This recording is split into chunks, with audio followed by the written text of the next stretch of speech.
Welcome to Hashtag General. I am, of course, your ever-present host, Logan Studley. You're omniscient host. I'm always here. Like, literally, James will strike the set, and I will just sit here for 2 weeks, awkwardly, until we rebuild the set. Of course, joining me, as always, is Chris Akamura. So, how's life, Chris? Anything happened recently? Good. I mean, like, the reason we weren't here the week before was because I wasn't feeling great. Yeah. And I was getting married the next week, and so Right. I figured me being healthy is probably the more important thing Being here. healthy at your wedding is probably more important Right. than trying to, like, eke out a voice during the podcast. Right, absolutely. And so, yeah, I did get married. That was fun. That was a good time. Yeah. Logan was there. I was there. James was not able to make it, which is sad. Yeah. But No, I had a good time. It was a great time. It was fun. Like, for those of you who weren't there, which I think is probably everyone, like, you guys had done like the actual like wedding and vows as like a private thing. Well, yeah, it wasn't even a private thing. We didn't even do Yeah. vows. We just showed up to the courthouse and we're like, "Could we get married?" Okay, we had gone and did the paperwork and stuff like that, and they were like, "Yeah, just come back at like 11 on whatever day you want to get married." We're like, "Cool." So we set the appointment, and then that morning we got up in like pretty much pajamas, went over to the courthouse, got married, and then came back and like prepared the entire rest of the day we had a photo shoot and a party. Yeah. Like the reception, right? So we just wanted to make sure that all of that stuff went perfectly fine, and photo shoot went great. Photos turned out great, should be fine, and then and as an attendee, the party, yeah. As an attendee, I think everyone was kind of like, "Wait, is there like I don't think some people keyed into the fact Right. that on the invite it was just like reception." Yeah, So it wasn't like I knew I'm like, "Oh, they're yeah. doing this other thing," but some other people are like, "So are they going to like?" I'm like, No. "No, I think we're just going straight into the party," which Yeah. was great because it meant everyone was like in a good mood. Yeah, and we just all had a good having time. a good time. And, like, It was great. It was great to see a lot of the people that I don't get to see that often. So like friends and family that I don't get to see too often, or just friends that like never interact. And then there's a lot of my friends that like interacted and got Right. to know each other a lot better. I think you had like a table of like I was at the table of the random. We don't know where to put them, but we think they'll be a Right. good fit Right. here. and I think that was a good table. I think that was fine. No, I had a great table. It was great. Yeah, and so yeah, I think everyone had a good time, and I think a lot of friendships were made. So it's great. Yeah. Good time. So congratulations again. Thank you. Ready to dive in? Yeah, let's do Let's this. just dive in. James, we're going to games. Woo!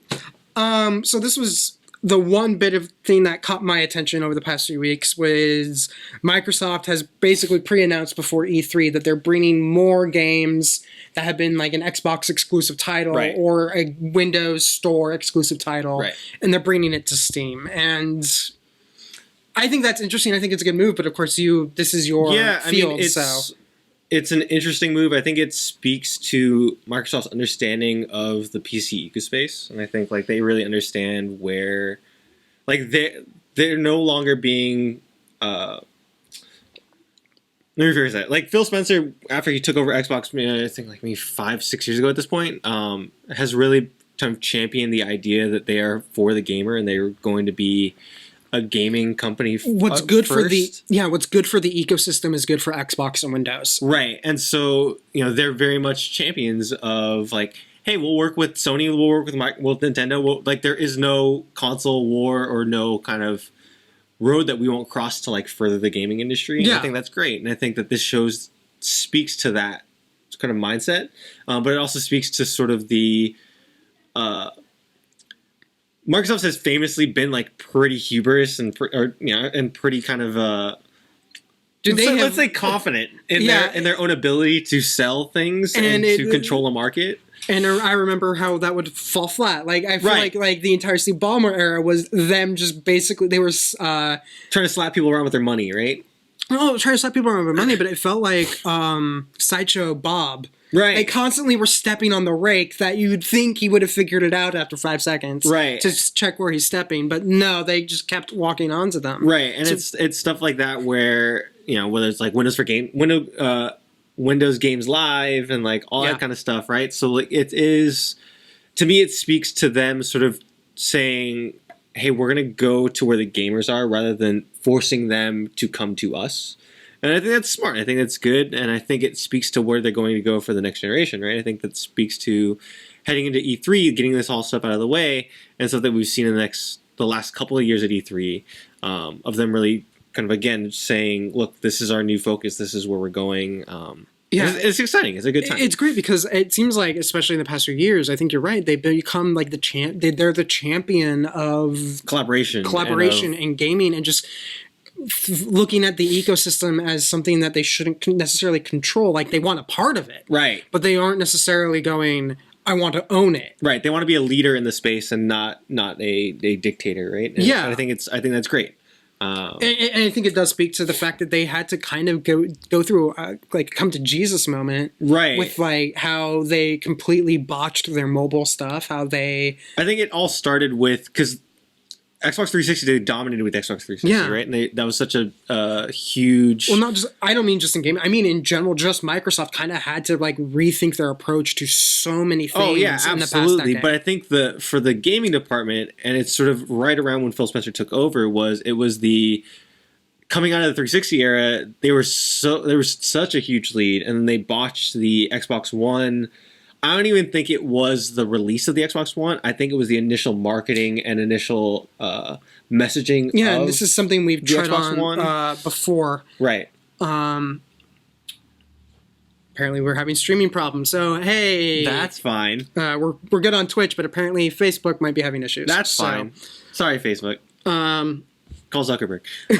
Right. But yeah, I think for them, it's sort of a thing where they took it in they took a shot to the mouth, and they kind of stoned back and thought, okay, now how do we readjust and how do we work? And because we've tread this topic before, the idea that it wasn't that Microsoft's idea when they pitched the Xbox One was bad as much as their explanation of it was horrible. We're heading there now. They basically were saying, hey, we're skating to where the puck is going to be, not where it is right now, and everyone freaked out because the puck wasn't there yet. Right. And so, yeah, they were a good 5, 6 years away from where we're at now. And I think that shows a lot of forward thinking. It shows their understanding of the space and where we're headed. Yeah, they wanted to be the Steam for consoles. And if they had said those exact words, I think everyone would immediately have been like, oh, I get this. I still think there would have been pushback, but I think there would have been... People would have understood it. Right. Like, they would have realized, oh, it's just the exact same thing, but for consoles. Right. And in the long run, it is a better ecospace for the like, we're seeing it happen right now with like killing what it has killed GameStop, right? Like, it really has. And I think that, like, with digital games and stuff like that, I think that they were very much far ahead. And I think right now everyone's next sort of thing is streaming and sort of where that's going. And I think we're going to hear a lot about E3 or about that at E3 this year, or at least in the next year and a half. I think that's going to be the next focus. And they've seen poised to be right in the middle of that too. So yeah, E3 should be very interesting. So it's a weird year for E3. Yeah, that's definitely going to be a topic coming up in the next show, because I think our next broadcast is the week after. Yeah, it's like the week after, the weekend after E3. Yeah, but yeah, it's a weird year for E3 just because next gen consoles are coming. Probably 2020. Yeah, we're already starting to get rumors on them. Yeah. Yeah, so I would assume 2020 fall or like a holiday season, and so that means next E3 is the E3 that are the big wow moments and the big announcements of these new consoles and like these new IPs and all these big games coming to the next consoles.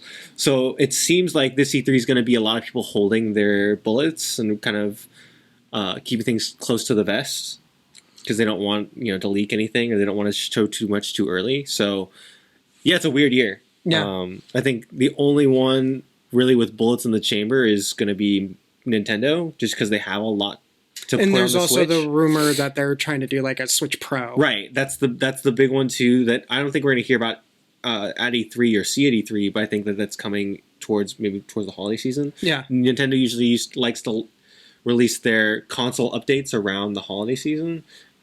We've seen it with like the 3DS and like 3DS XL and new 3DS and like DS. I even go back to like DSi, DS Lite. Like those all came out around the holiday season, so it's pretty normal for them. and those announcements usually come around like September-ish? September-ish, September, August, and then in stores late September, early November, or early October, and then ready for the holiday push and like Black Friday and stuff like that. Yeah. So Nintendo, I don't think is going to do that, but they have a lot of games coming out this year. They have Pokemon Sword and Shield, which we have a direct for on Wednesday. We have Animal Crossing, which you still haven't heard a lot about. Of Marvel Ultimate Alliance coming out in late July. We have Fire Emblem Three Houses coming out in late July. There's a lot of stuff coming down the pipe for them, and then plus there's 4 more DLC for Smash Brothers coming out that we know of, right? So like they have a lot going on because the Switch is such a new thing, right? And it's again, like we've talked about, it's become like everyone's second device, right? And it's a perfect second device, and like I think. They set a cadence that first year of Switch where it's, hey, we have a major release every single month or every other month. There's a huge title coming down the pipe, and like here you go, here's this big calendar, right? And I think now they've set that cadence so people really expect like, hey, every month on my Switch there's going to be one thing that I can play, one thing I can jump on and play, yeah. And so I think they're continuing that. I'm concerned with. Again, if 2020 is the big year where they'll have to compete with these bigger consoles, or will they get drowned out, or do they slow down, or like does that cadence stop? Because at a certain point, you can't keep releasing titles like this, right? Yeah, like they have Link's Awakening coming out, the remake to Link's Awakening coming out this year, which is going to be fantastic, and I love it, and it's great. But for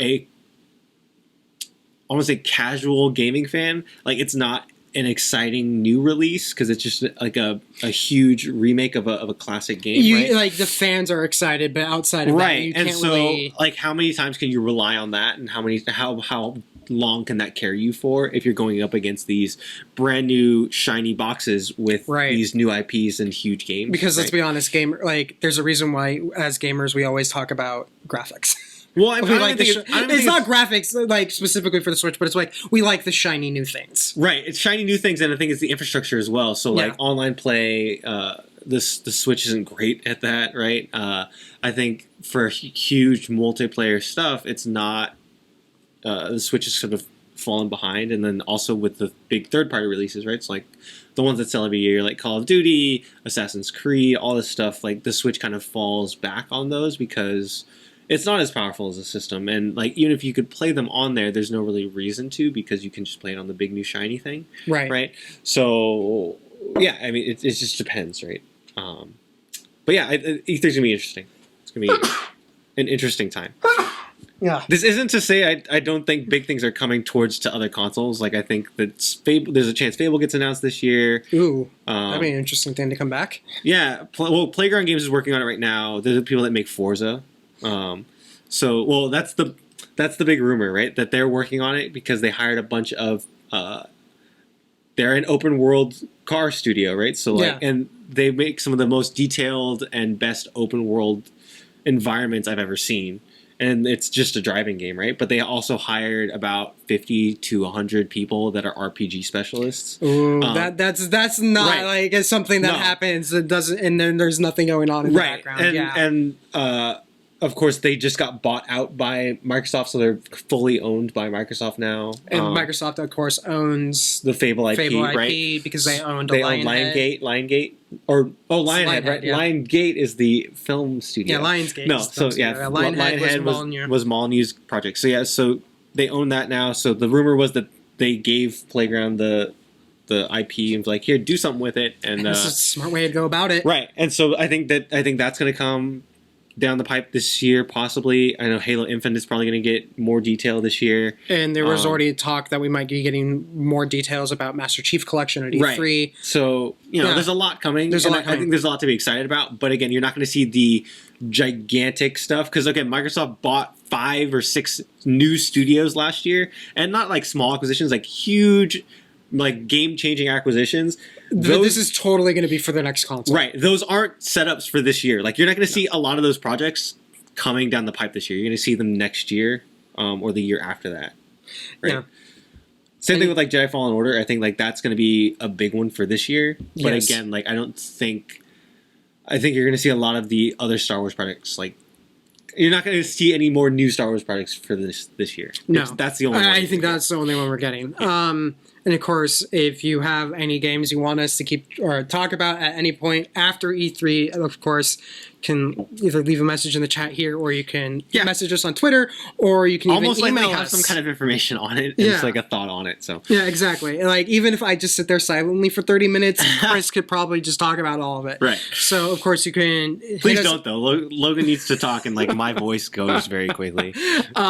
Yeah, you can also hit us up at feedback@quality3.net. So perfect. Let's move on to tech. All right.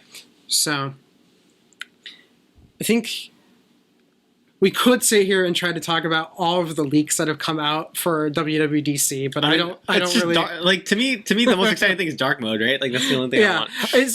I'll definitely have thoughts about it after the official. I just haven't been keeping on top of the rumors recently, and also between it and E3, that's basically now I don't have to write or outline for the next episode. It's basically E3 WWDC, and I'm done. Right. It's literally me planning ahead.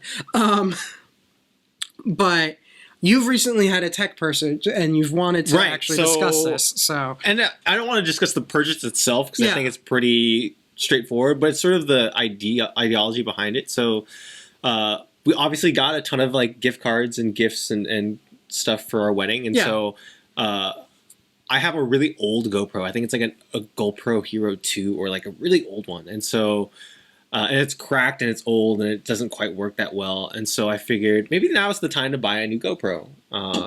And so I also had a lot of credits from, you know, like when you buy stuff on your credit card, you get those like score reward points, or whatever, and you can like buy it from a catalog. Yeah. So like that was on there and stuff like that. And I was like, maybe like a GoPro is like a time. It's a good time to upgrade a GoPro, right? And like it'd be great for E3 and stuff to have, because normally when I go to E3 or work E3 or work events, I'm with another company and which has equipment, whether it was like Machinima or FlyQuest. Like there's always equipment for me to use. But now as a freelancer, I don't have access to that, right? So now it's just me.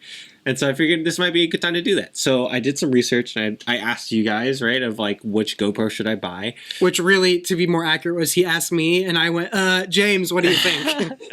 Right. Thank you, James, by the way, for the suggestion. And so I ended up going with a GoPro Hero 5. Which, after looking at it, was the most sort of bang for your buck kind of thing in terms of cost efficiency, in terms of what I was looking for. And I ended up getting a ton of accessories and like upgrading a lot of stuff that I use with GoPros normally. So that was a good time, and like I've had a lot of fun kind of exploring that, and yeah, it was a good time sort of getting everything in the mail and stuff like that. Oh, but I love whenever you're doing something like that and everything comes in the mail, you just get super excited. And then you're like, wait, now what? Right. And then it just sits on a shelf until you use it, right? Yeah. But especially with like camera equipment and stuff like that, where it's like, ooh, cool tripod. Like I'm not going to play with the tripod. Yeah, right? So like, I mean, you can. Right. But there's some times where it's like if you buy, especially in like, camera gear. Like, you know, I have like shoulder mounts and like backpack mounts. It's like, ooh, I'm not going to walk around my house with the GoPro mount on, right? There's so much gear that has a very specific purpose. Like you have to come up with a reason to fit that purpose if you're just trying to play with it. But when you need it, you really need it. Yes. And so you have to have it there ready to go. But you might go like 6 months without using it ever. Yeah. But no, so the ideology behind the question I want to ask you was, because you guys are sort of the same way where you're really techie and you're into like the new shiny thing, right? Yeah. And so, and my dad's kind of the same way too. It's kind of philosophy I got from my dad, where my dad's pretty frugal. He doesn't really make big purchases too often. But when he does make a big purchase, he does a lot of research and he wants the best of the best that he can get, because you're investing all this money into something that you really do want the top tier thing that you can get. Yeah, right? if I'm going to be spending $600 on something, is it really worth? If it's going to save me $2, right? But it's going to is it worth it? Is it worth saving $2 if it means that I'm going to have to replace this 3 years sooner? Right, and so it's the same reason why you got your iPad Pro instead of a regular newer, like one of the regular new iPad, Airs, right, the new Airs. So my thing was, for you, what is it that sets it apart from, like, so I could obviously go for the GoPro Hero 7, right? Yeah. I didn't feel like I needed to, and I didn't feel like the price justified the difference between the two. Now, obviously, it's a better camera, and like the stabilization stuff, the smooth stabilization stuff is crazy, and like would have been really nice to have, but not for the extra $100, $200 that I would have spent for it. because I actually got the GoPro Hero 5 for $100. That's not bad. Right? And so it would have been like $300 for the Hero 7. And I was like, I don't think that triple the price is going to be worth it to me. So for you and for, I guess, James too, what sort of puts you over the edge of like, maybe it's not worth it? Or like maybe, like if for your iPad, like what would have made you go like, maybe it's not, would it like an extra $100, $200? Yeah. This iPad specifically, if it had been probably another $100 more, I think I would have gone with the Air. Right. And that's just because. Does it come down to price point, or does it come down to features, or it's not just price point. It's kind of more. For me, I try to go with the idea of, does this device have features that the other one doesn't that I will actually take advantage of? Right. Because as silly as it sounds, like I actually had sat there and went, is having the pencil that can magnetically attach to my iPad worth it alone to do it? And the answer, of course, was no. But like, because of just the whole ecosystem, what I've been using it for, like I do a lot of my work for my job on this thing right now. Right. To where it's been, I wanted to make sure I had the device that would handle a lot of that stuff the best. And this was the right answer in that situation. But yeah, another $100, I would have gone the Air. I would have saved hundreds of dollars and would have been happy with it. Right. But like on GoPro specifically or anything like that, it's kind of just more of a, I try to find what I would consider the best. What am I exactly needing it for, and what best fits it? Because I know personally, and James, you should feel free to chime in because I know you use GoPros way more than I ever will. Like I personally, for what I do, don't think a GoPro is necessarily the best fit in any of my use cases. Right. Because it tends to shoot everything really wide. And so you have to like do either post-processing, or on the higher end models, you can actually have it artificially do it on camera. Right. But I'm usually not trying to do some extreme sports video, or in your case, I'm not walking an exhibit hall floor and needing to get B-roll footage, trying to cover everything. Because honestly, the brilliance of your GoPro thing is you can literally throw it on your backpack, put the camera on, and you can just have that running at, just increase the speed up to like 400%, and there you go, you have your built-in B-roll. Right. I don't have, basically, especially with GoPro, my use cases where a GoPro has even come up on my like radar as should I get it has usually been immediately discarded, because I can either get a better camera that is overall like an overall better camera. It might cost me more, but it would be a better fit for what I do. Sure. But I know there's been times, James, where I know you've had like one of those really small GoPros that you've found incredibly useful. The Sessions, right? Yeah, I mean, I had the Session.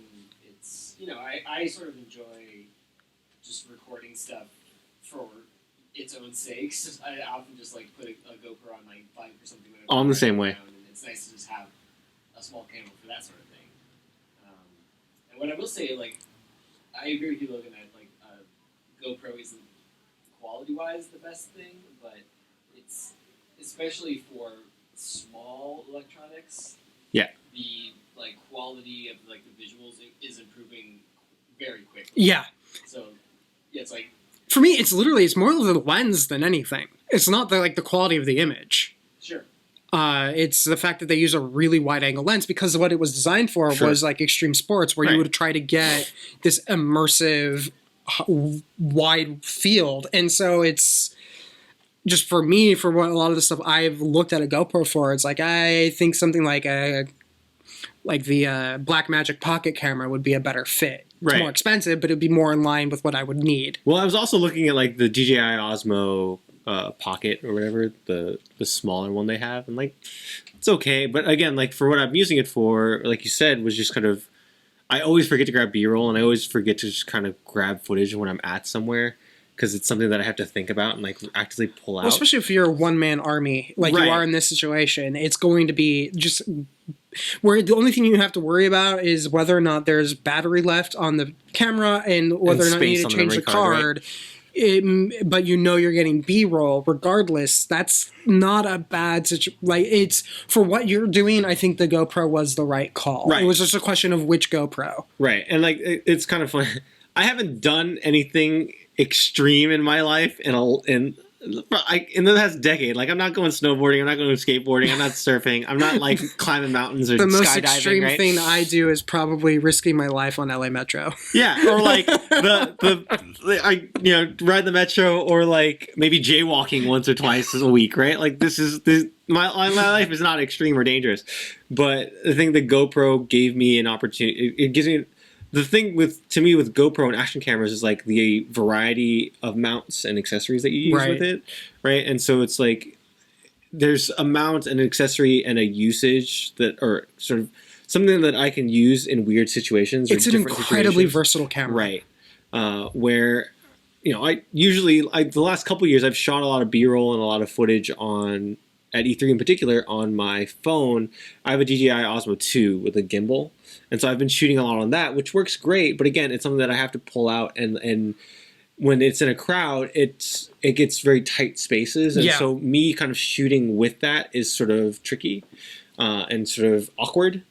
And so just having it on my shoulder or having it sort of mounted elsewhere where it's hands-free and I don't have to do anything was going to be a godsend. But I think the question was more about like, yes, everyone wants the best of the best, but what makes you sort of turn down the thing? And again, that goes back to the thing of the reason why I chose the Hero 5 was I didn't see too much of a difference between the 5 and the 6, so that's not a big deal. The 7 had that smooth stabilization, which is incredible, but again, I'm not doing backflips and shit, so I don't need the crazy stabilization is probably not going to be as beneficial to you. Like, the fastest I'm going to do is like a light jog between exhibit halls, right? Like, it's not going to Which might actually be hilarious B-roll footage. Right. So, the stabilization might ruin that, right? So it might ruin the comedic effect of that. So, like, you never know. No, I guess for me, a lot of it, to just go through the idea of like purchasing tech, is I usually have an idea of what my budget is. Right. And if I find something that fits my needs that is under budget, great. But at the same time, like, if what I need I can't do for that budget, then I will usually reassess. Yeah. And be like, okay, I can't meet that budget, but what can I do within the budget I have? Right. Do I need to reassess, like, do I need to increase the budget? Do I need to decrease the budget? Do I need to just rethink the whole idea? Right. Because more often than not, it's like, especially when it comes to tech, they're major purchases. It's not like it's not like I just threw out $20 and got an iPad. And so I don't want to necessarily like I will agonize over the decision for weeks before I make it. I mean, a lot of it is because in a lot of cases I know the decision's coming up. I might not all of my ducks might not be in order yet, but I can see them all start to line up. Right. And so at that point I will just sit down and be like in research mode. Or in one case I'll be like, I've made my decision, and then Apple will release a new iPad and I'll be like, shit, I have to go into research mode again, which is what happened back in March. Right. But and I think that's just a good way to go about it, especially since you can always spend more money on tech. You can always add another $300 part to your computer. It's not that hard to blow your budget. And so I think the budget is paramount. Otherwise... Right, you could just go down the rabbit hole, right? Yeah. Totally agree. Easy to get caught up in that. But no, I think that's just a good way to do it. What do you need? Can you fit it in the budget? If you can't do both, then probably reassess or drop the whole thing entirely. Right. Or do you actually really need to do that? Right. The answer is always yes, buy all the things. Ready to move on? Yeah. James, we're going to movies. So, because we missed a week. Yeah. We had this discussion topic last week. We had this discussion topic last week, and I know you still want to discuss it. And it was around Detective Pikachu, which, again... I guess I keep James. You brought this up, and I keep forgetting to make it for you. Spoilers for Detective Pikachu. I'm really not going to spoil the movie. The thing was with me is I love the film. I thought it was great. I've seen it a couple times now. My wife Jenny loved it. She thought it was great. And I've seen sort of mixed reactions on it, like from hardcore fans, like longtime fans. I think like everyone's kind of consensusly enjoys the film, and then I've also seen a lot of people from that don't know what Pokemon is or like haven't really seen it. I've seen a lot of mix. I've seen a lot of people that really enjoyed it, that like really got them into like maybe what Pokemon is and sort of got into like the idea of it. I've seen a lot of people that said like it's really bad as a movie, and so the idea of it was, and sort of this goes to the same thing of Tolkien. Yeah, because this was like kind of the thing where we would discuss it. Is we both, because I saw Tolkien and you saw Detective Pikachu, and we both kind of came out when we were talking to each other about it and said the same thing about the films, even though they're completely not ones you would relate to. And that was my thing with Tolkien. Is I felt like one of the reasons I enjoyed it is because I've studied Tolkien so much that I knew his story, but because at the same time I knew his story, I could see everything they were doing wrong. There was like this weird niche for Tolkien where, first off, if you haven't seen it, you're fine not seeing it. The moment I saw it, because my first thought when it came out in May was like, why are they doing this in May? This feels like it would either be a fall release or like an early year release, like the February garbage month, right? And I realized when they dropped it was because they realized that I think they were hoping, based off like the script and the story and the idea, that this could be an Oscar film, and then they got the finished film and went, oh no. But if we put it after Avengers, it will get clobbered and we can blame that. I honestly think that might have been Fox's thought. It could have been.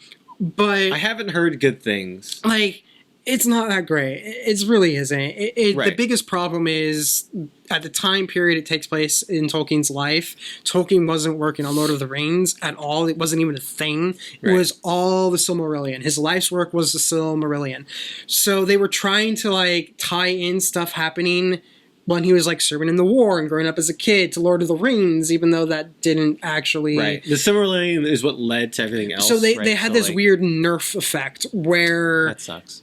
They couldn't actually really explain what Tolkien was doing at the time because they would have been in violation of copyright and could have been sued by the Tolkien estate. Right.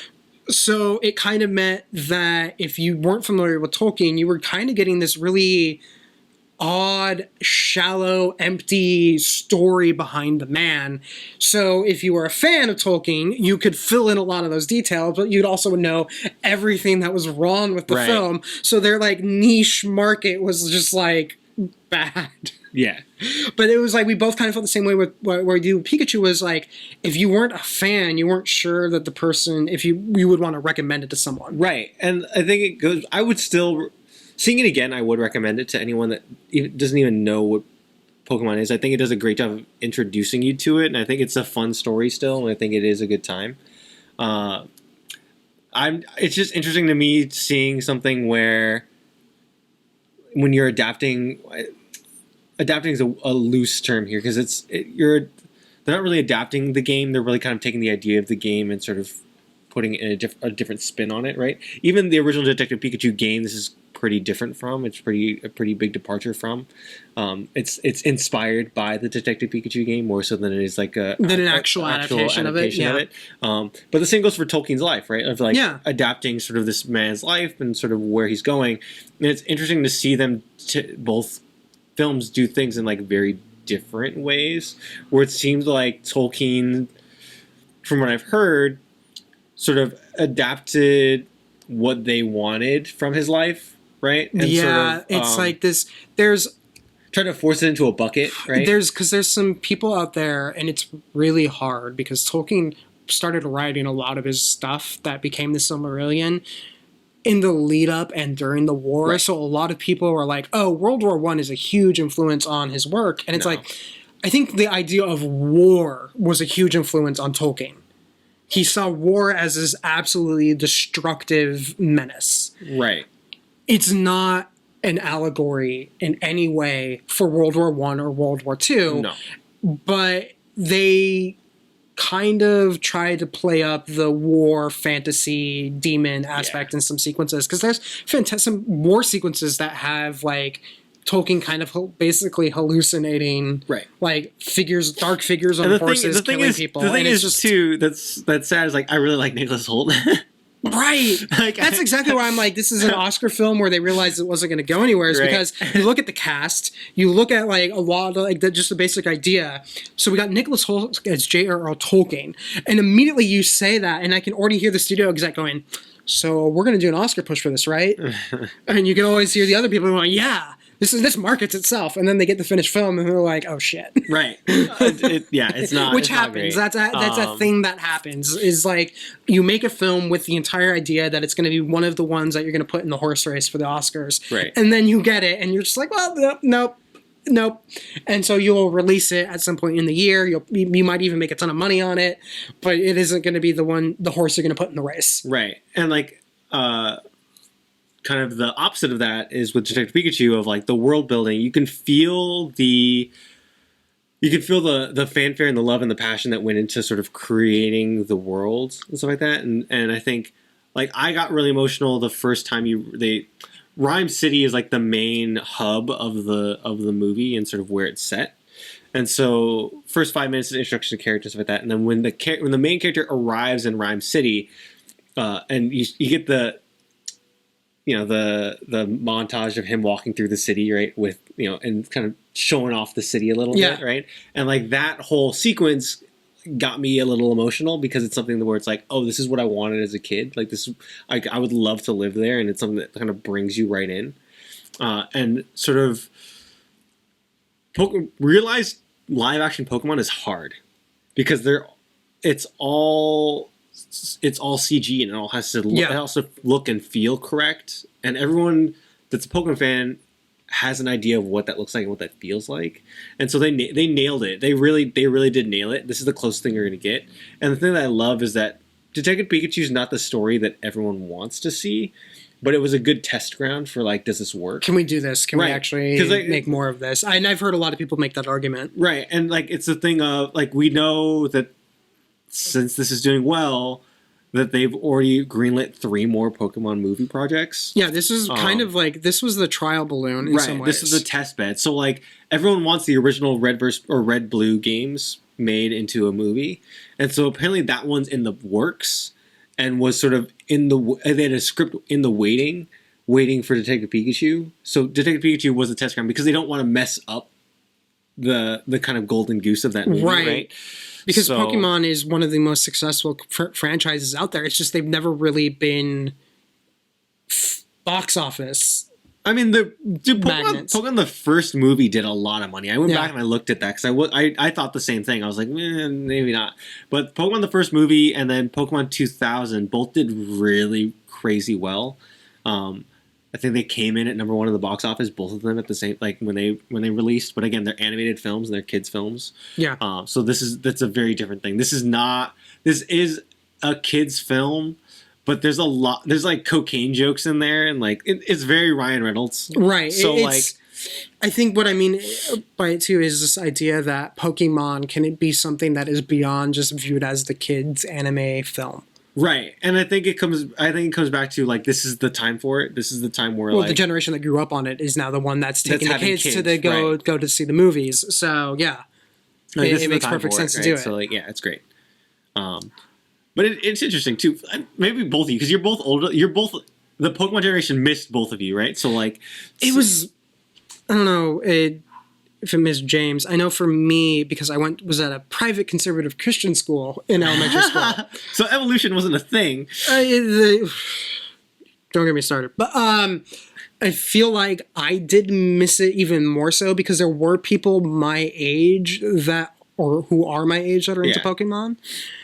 But because it came so late to basically what happened is the younger classes all were playing it because a lot of those kids there was like just a drop off over time where like, parents would pull their kids out because private school isn't inexpensive and like hell I think the only reason my sister and I were there as long as we were was my mom was a teacher, so we got like discounted tuition. It just was so you had a lot of kids in younger elementary classes who had outside influences beyond like the small tiny church we attended, and so those kids were playing Pokemon because they weren't as far along into the weird isolation of conservative Christianity in North Idaho, to where, I missed it entirely, to where by the time I realized, it wasn't something, because it feels like, given how I'm just not into it, that I somehow missed it being too old. And it's like, no, I just missed it because I happened to be too old at the very specific space I was in. Right. But when I went to like a public middle school and a public high school, I found I was Like, The no. minority, right? It wasn't I was a minority as much as, no, there were kids my age who were playing it. Okay. And that just hadn't been a thing. And for me in elementary school, I don't know. I think James might have had to step away. I can't tell. Okay. Is he, Oh, no, he's there. He's there. Did it miss you too, James? Oh, you're talking about Pokemon? Yeah, Pokemon. I feel like I could have played it.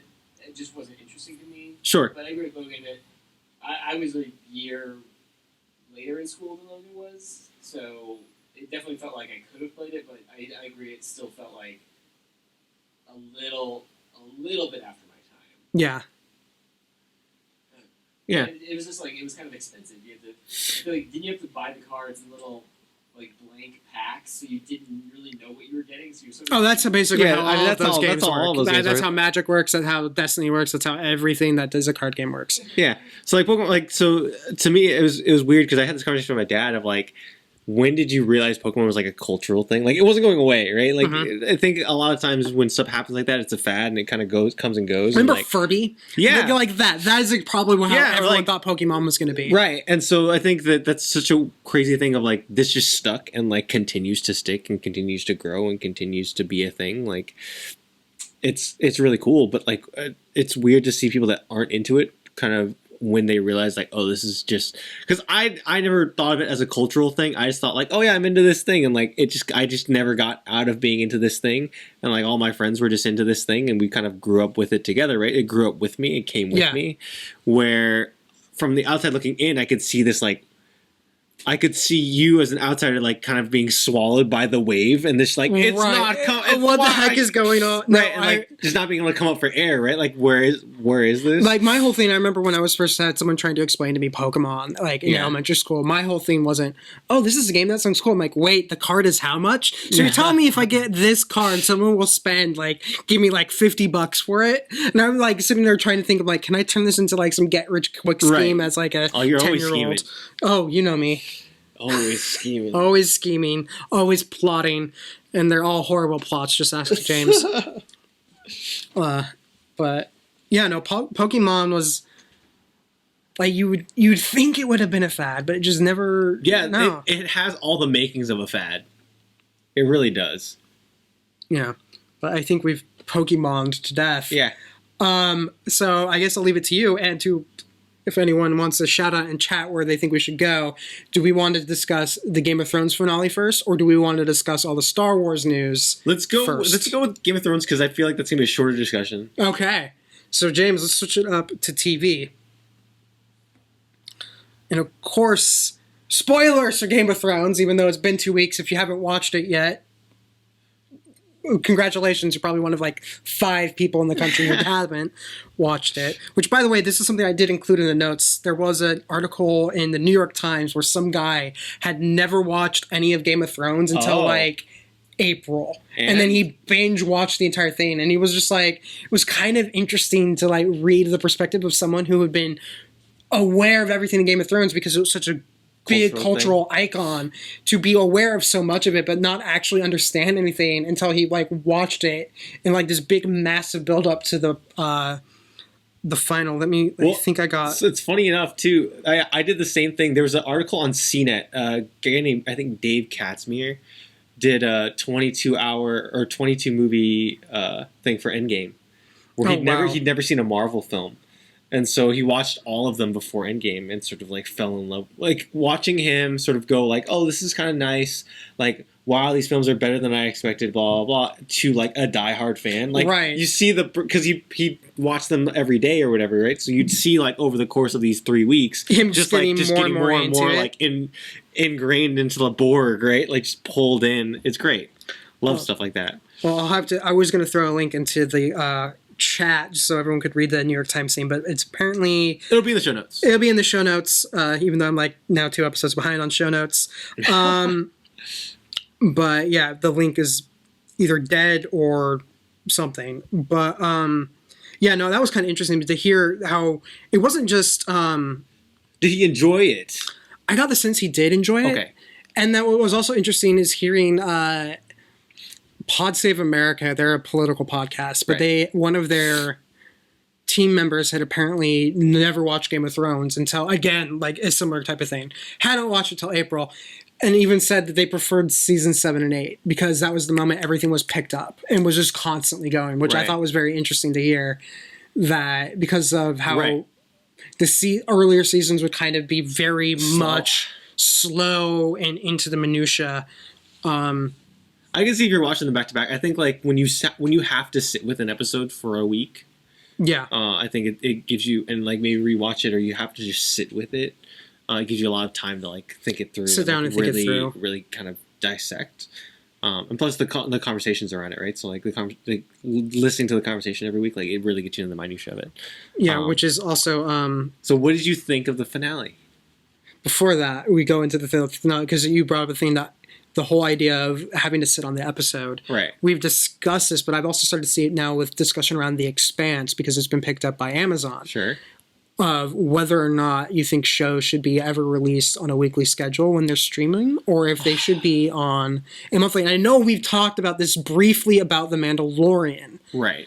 But it's just interesting how this idea keeps coming up of how one of the reasons why Game of Thrones was so important was the idea that you would discuss it afterwards. Right. Or like basically it was the social media equivalent of the water cooler on Monday. Right. I mean, I think culturally, if you want more of a cultural impact, yes, it's important to do week to week because, again, you create that conversation and it's something that collectively as a group we're all doing at the same time. Yeah. Whereas when something's released on Netflix, it may take, I don't know, a week or so for you to binge watch the entire thing, right? Now, for me, for something that I really love, like so for the Marvel Netflix films or series, right? I binge watched those like opening night. Yeah. Boom, watch them through. Done, and then I'll watch them again and again and again to like get the detail. But again, I think you lose a lot of that detail when you're not sitting with an episode, right? And unless you're crazy or unless you're like a huge fan, you're not going to sit back and go watch them. And that's one of the reasons why I'm on like especially for like Expanse or Mandalorian, why I'm on the weekly bandwagon because I want to be able to have those discussions with people. I want to sit there and be like, oh man, let's talk about the minutia of this one scene. Right. Because otherwise the problem is if all the episodes are out, we have to sit there and be like, has this happened?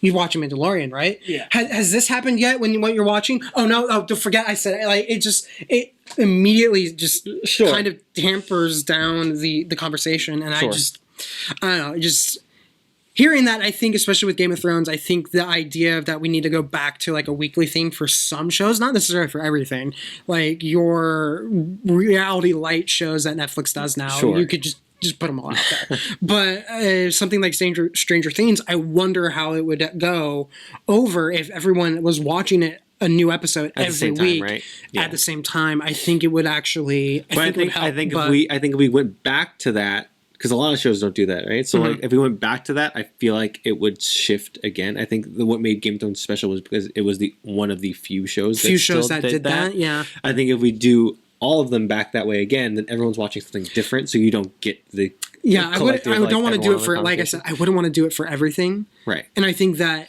I think it has to be special. I think it has to be a cultural thing, right? So like Game of Thrones is a great example. I think The Mandalorian could be. We have to see more, right? Yeah, it's also, I think Clone Wars is one of those cases where I don't think they should do an episode at a time, but maybe an arc at a time, because they tend to do an arc of 2 to 3 episodes. But I think I hope, especially since there's now more people in the streaming market, that there's going to be more playing around how you distribute. Sure. Because I think it's worth having. It's like, is this a show that we think people are going to discuss, or is this a show we think people are going to enjoy but they're not going to talk about? Sure. And have that be kind of the guiding star. But we're getting off the topic of Game of Thrones.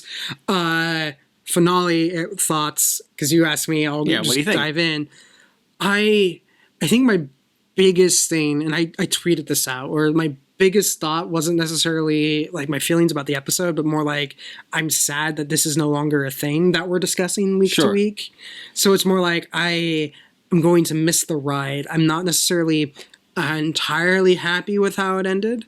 I do think there was a lot of stuff that they could have, should have done better. My big argument is like, if this had been season 4 or 3 of Game of Thrones, the whole Great Council thing would have been an entire episode, and we all would have loved it. Yeah. That was my favorite scene of the entire show. Because my biggest thing is, my biggest problem with like that scene in particular is Tyrion gives a Tyrion speech, which is great. But usually we've had like a lot of build up to it. It isn't like Tyrion gives a speech and then everyone's like, oh, okay. That's like never how it's been before, but it's all of a sudden how it is these seasons. Right. And I think you might have said this. I'm going to attribute it to you, so we're going there. Is the idea that if this had been any other show shot in this particular way, we would all be talking about how great the show is, but because it's Game of Thrones and we're so used to the intrigue and the depth, that when it goes away, we're just feeling let down. It doesn't feel as good as it used to be. I mean, my thing. First off, I love the finale. I think the finale. I agree with you that it's fast, and I agree with you that it could be done better. But I love the every beat in there, and I think that episode could have been broken down to 2 episodes. I would have I just love everything about that episode. I love, right? Maybe not the execution of it, but I love the overall ideas that they brought in, and the way it ended. I actually really enjoyed. What I feel like happened, and every time I've said this, everyone goes okay, yeah, it totally makes sense. Of it feels like they had that meeting with George R. R. Martin, right? And they were he's here's how it ends, and they went, cool, let's write that first. And they wrote the ending out, and they're this is great. How do we get from here to there? Which is basically the entire problem George R. R. Martin has been having with the past few books, which is how do we get from here to there? Right. They were not in But I feel the beats at the end are fantastic. It's just the speed at which they got there really killed them, and I feel if this was a normal season or broken up into 2 seasons, I think would have been fantastic. Yeah, it's maybe 2 seasons would have been too long, but I mean, I think that if this was a regular 10 to 12 episode season, I think that would. If they could have just sunk their teeth into it a little bit more, yeah, I agree. I loved the the council sequence was great, but I love the small council sequence too of the casual conversation stuff is absolutely fantastic, of them sort of getting back to normal life. Though I'm still not sure why Bronn is on that council. Because you need brothels, man. No, actually, I was talking about this with Caitlin yesterday, and she was like, no, it's because he has Highgarden. That's true. It's Tyrion needs him to A, keep him close to make sure he doesn't try to kill Tyrion, and B, Highgarden has all the food. It's okay, you know what? I get why you need to keep Bronn close, but I still think it's kind of odd that Bronn is on the council. I think Bronn is a sneakily important character. I think he's a lot more clever and shrewd than people give him credit for. I think a lot of people think of him as the bumbling kind of. Oh no, it's I think the whole, as much as we all can complain about how he just randomly appears in the north and then disappears again after he shoots that crossbow. Bronn's whole thing is I'm never going to do anything that's going to get me killed. Right. He even flat out said that to Tyrion multiple times. Yeah. It's the reason why the mountain was fought by God, why am I blanking on his name? But Pedro Pascal's character. Right. It was the reason why it wasn't Bronn. Is Bronn is I'm going to die in that fight, and I'm not going to die. Yeah. And he's just I'm not going to pick sides. I know how this goes. if she loses, I might get killed. So it's but. No, I think it's just more, we were so used to Game of Thrones being the show that was willing to let things just simmer and sit, that when it switched from being, no, things are happening, everyone was still going, but I liked the simmering. I liked it. And that's why everyone, I think, loved, for the most part, A Night of the Seven Kingdoms, when it's all just the characters talking as they wait for a battle. I would have watched that episode for 2-3 hours. Just them sitting around the fireplace drinking was just. I could have watched that scene forever. But again, it's just. That's also, I think, the closest we've gotten these past 2 seasons to something we would have seen in an earlier season. Right, and it's so interesting to think of how Game of Thrones changed people's mindset, because I think if this was an earlier season, people would have loved this season. Right, it's exactly the thing. Is and how many all of the criticism, a lot of the criticism of the earlier seasons was and it's changed now because everyone loves the older seasons now, but a lot of criticism came from the earlier seasons of it's too slow. Yeah. Right? It's slow. There's too many characters. I don't know exactly what's going on. When are things going to happen? But then I think what it was is the realization. The big meme was when is winter coming, right? Yeah, winter's never coming. And but once people started to buy into it and follow it more, they liked it. Yeah. And I think that means, again, it's the whole thing of if you could look at these in isolation, Right. as just, no, this is what the show had done. And this is not attached to those earlier seasons. I don't think this is a bad season. Yeah, I don't think the criticism would be as harsh. No. It's something that I would come up with, like, God, it's been a decade now, almost, with Battlestar Galactica, where prior people would complain about like stuff in season 3 and season 4, and it's like, yeah, these aren't the best episodes of Battlestar Galactica, but Battlestar Galactica on a bad day tends to be better than most of the other stuff on TV. And I don't think, we got anyone spoiled, right? Yeah, we got spoiled, and I don't think anyone's quite been ready to admit that. Yeah, there are problems we have. Yeah, things around Danny could have been handled way better than they were. Right. But we can have complaints about that, but this isn't the absolute piece of garbage that people are trying to make it out to be. Right. So I actually don't think the Danny stuff was that bad. I think the big thing was, I think it's just, again, fast, but I think it was fast. The fact that she had the switch, I don't think is necessarily the problem. I think it was they needed to do better groundwork behind it.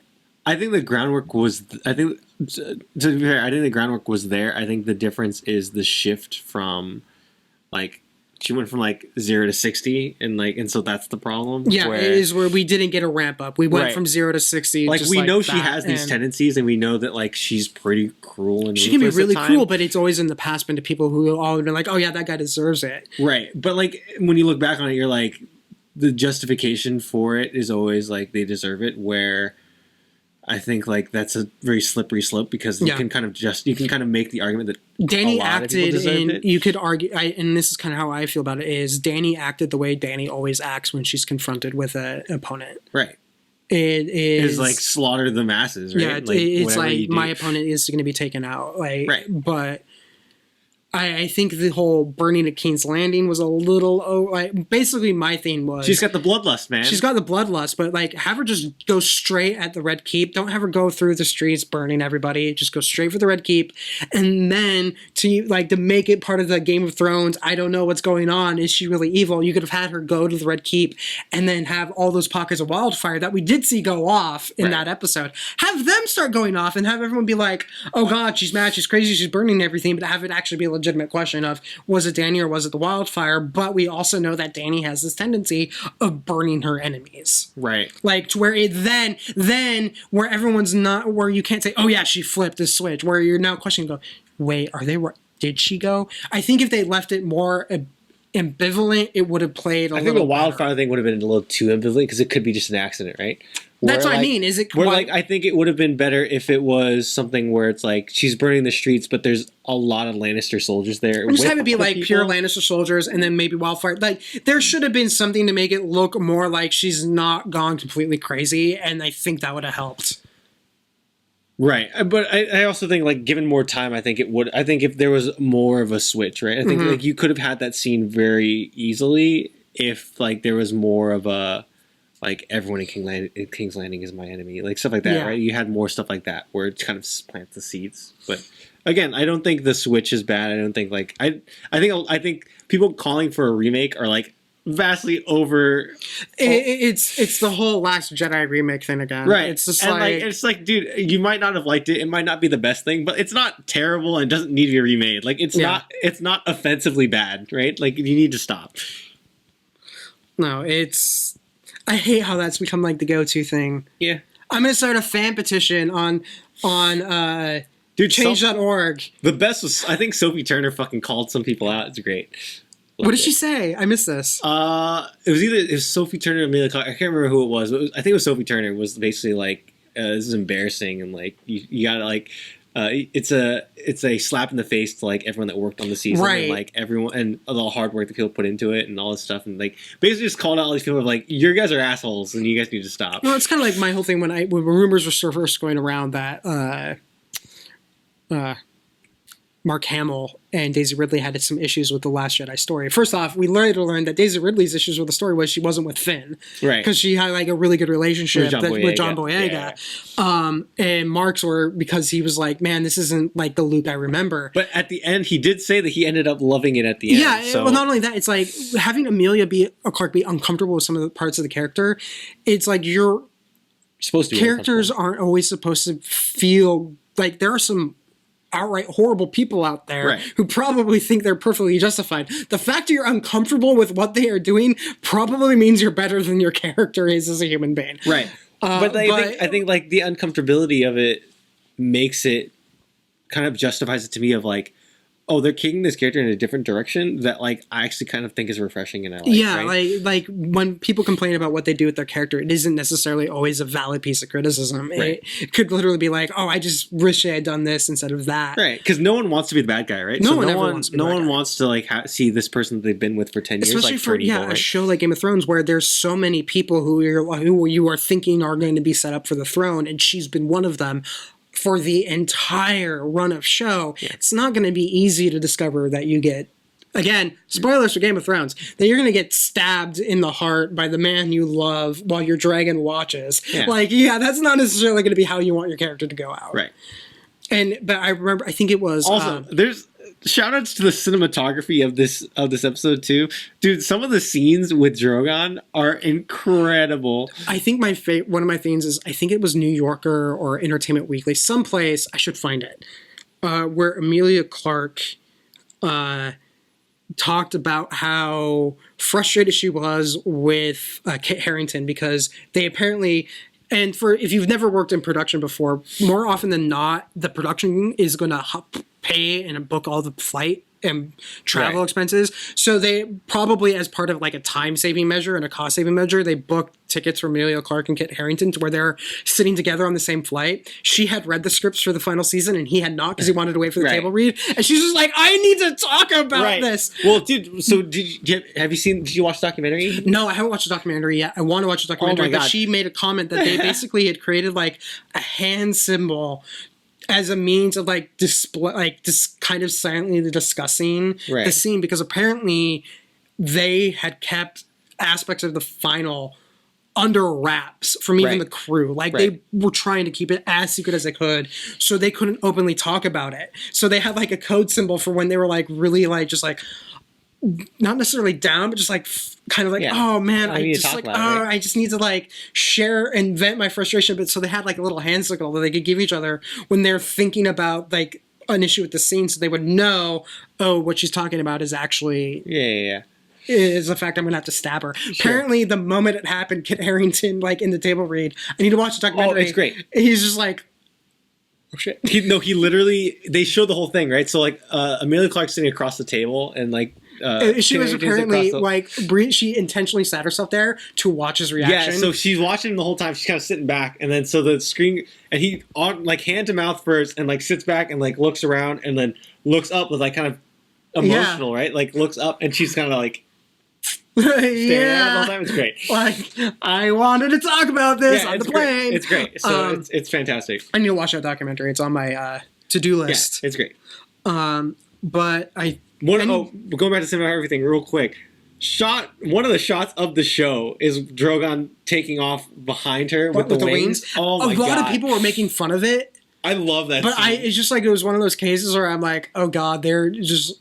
I couldn't help but like it as much as everyone's like, oh man, it's so on the nose. I'm like, yeah, it is on the nose, but you know what? Cool. It's just like I think Game of Thrones has earned being a little bit on the nose. Yeah, like they're allowed. It's the final episode. It's so cool looking. Loved it. But any other thoughts on Game of Thrones? No, other than like I liked it. I just didn't like the road to get there. Yeah, the road to get there was rough, but I'm so glad we took the ride. That's kind of how I feel about it.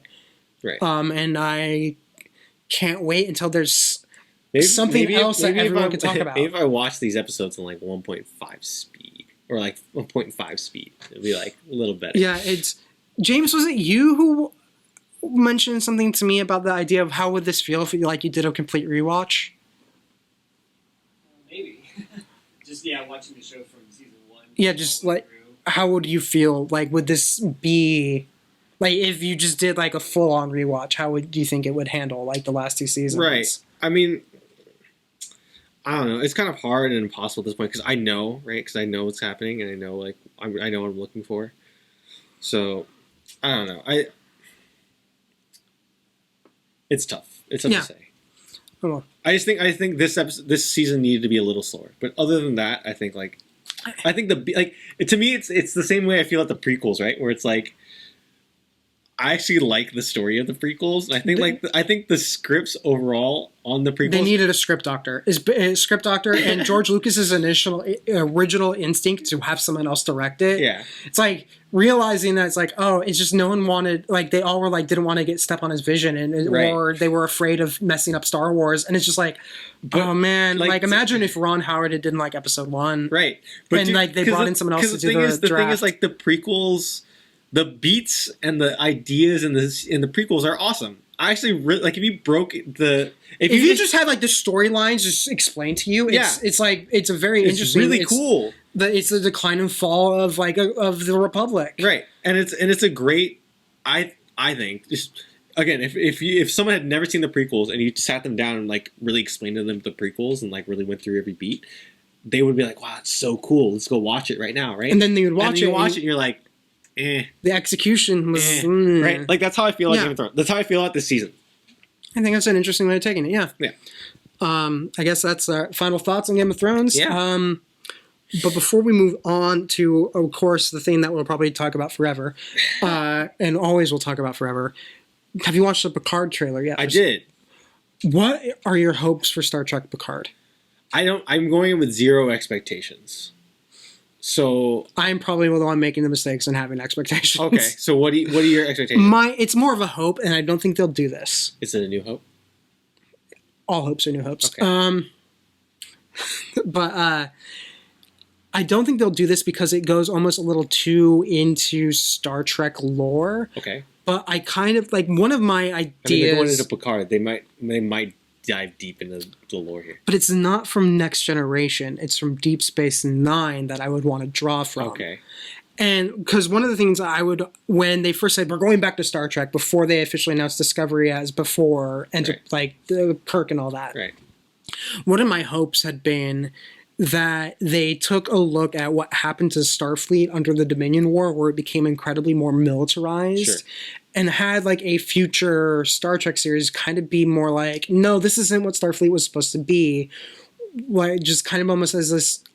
Let's get back to. We need to get back to what we were and what we stood for, kind of almost as like a post 9/11 morality piece. With even though that wouldn't have been like the exact direct results, you kind of have this big epic moment or sequence in Star Trek lore where there was a gigantic war that would have undoubtedly impacted how all of these young officers would have felt about Starfleet and could have driven Starfleet into a more militarized path.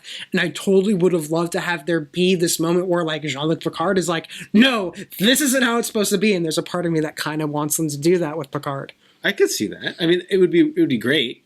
Yeah.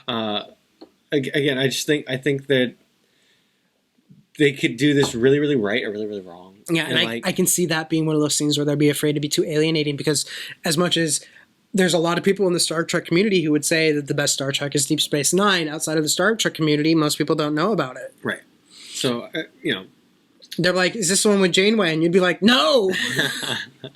I mean, it just depends, right? Like, have you been watching Discovery? No, I still need to watch Discovery. It's fantastic. And it has no right to be as good as it is. And so I'm optimistic for Picard. It's just like it's different taking all like a new crew and a new story and new characters, and then like now doing an old character and like someone that people know and love and breathe and like the moment I saw they were bringing in Spock, I'm like, oh, this could go really bad. I mean, they're doing a good job of it, and like Discovery overall has been a great experience, and like I love watching it, but. I'm cautiously optimistic for Picard because like I'm trying not to have expectations and I'm like trying to stay away from as much as possible. It's just a matter of they could go really right, and I hope that they go right because it could be really cool if they do something with that and like Discovery and like sort of the way that they're building out this newer Star Trek kind of slate that they're having. But Yeah, I do like, because I think I got the sense like in the trailer, like he shows up at Starfleet and the person just like has no clue who he is. Yeah. It's just like, oh, this is gonna be an interesting take. I think, because he's obviously not Captain Picard, right, or Admiral Picard. Apparently, he did get a promotion at some point. He ignored Kirk's advice in Generations to never leave the captain's chair. Became an admiral. Silly Picard.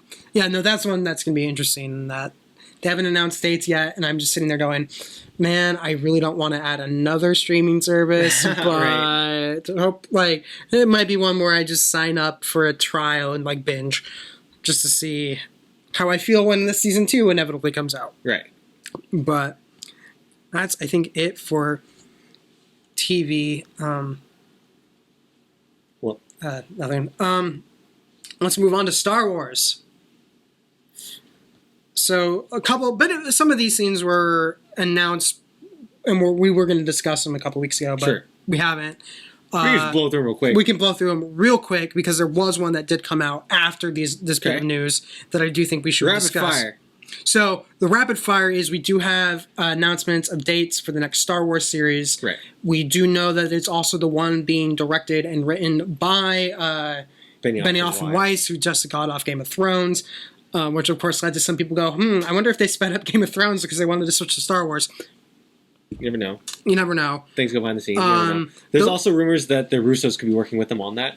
But there's a lot of rumors going around. There's the Russos and Star Wars are like pretty highly rumored to be working on something together. Well, it's also been one of those scenes where they basically hinted it's someplace they'd like to explore, but they also weren't going to do anything until after Endgame. Now that's officially passed. But I couldn't imagine them wanting to go directly to Star Wars. After I can't imagine them either. Like absolute insanity. Like I could see them kind of doing how like Joss Whedon as a palate cleanser made that really, really tiny independent. I mean, they're doing a movie, a smaller film. I forget what it's called. Yeah, because like after Avengers, like basically as a mental palate cleanser, Joss Whedon did. I forget which Shakespeare.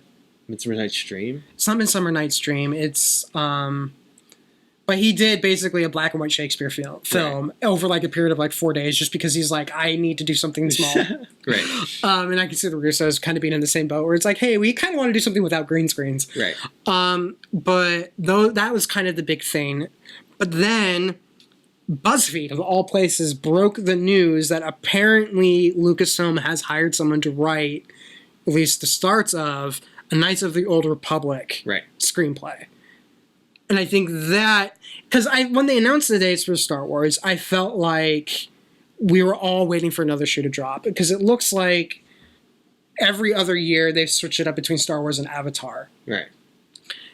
And they've already said that they don't think, like Kathleen Kennedy has said, that the idea of doing an MCU-style universe for Star Wars doesn't seem to be working. Right.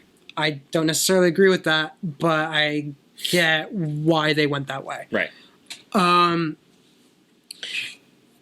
So for me, part of my whole idea of waiting for the other shoe to drop is we also know Rian Johnson's working on something.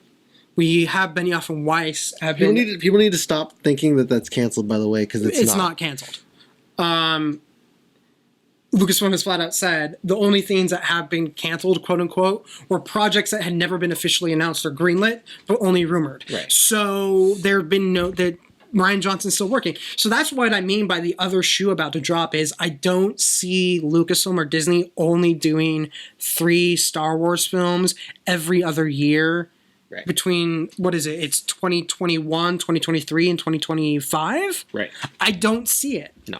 I just don't see it. I'm wondering if, first off, to go really into box office nerd stuff, Avatar needs a December release, otherwise it's going to get clobbered in the domestic market. Also, needs that also long legs. I'm worried about Avatar 3, 4, right, 5, 6. Avatar 2 will probably do okay, but I wonder how many people are going to go see Avatar 2 and think, wow, this is worse than I thought it was going to be, or like, this doesn't live up to my expectations, or like, Avatar 2 needs to pull off an Empire Strikes Back. Right. If they don't, then that whole franchise dies. Yeah. So It's kind of one of those scenes where everyone talks about Avatar to joke about how no one cares about Avatar. Right. Which I've heard some people be like, no, that means people care. I'm like, no, it's because we never like. No one ever cared. It rode the 3D bandwagon. Like it really rode that hard. It didn't ride it made the 3D bandwagon. Right.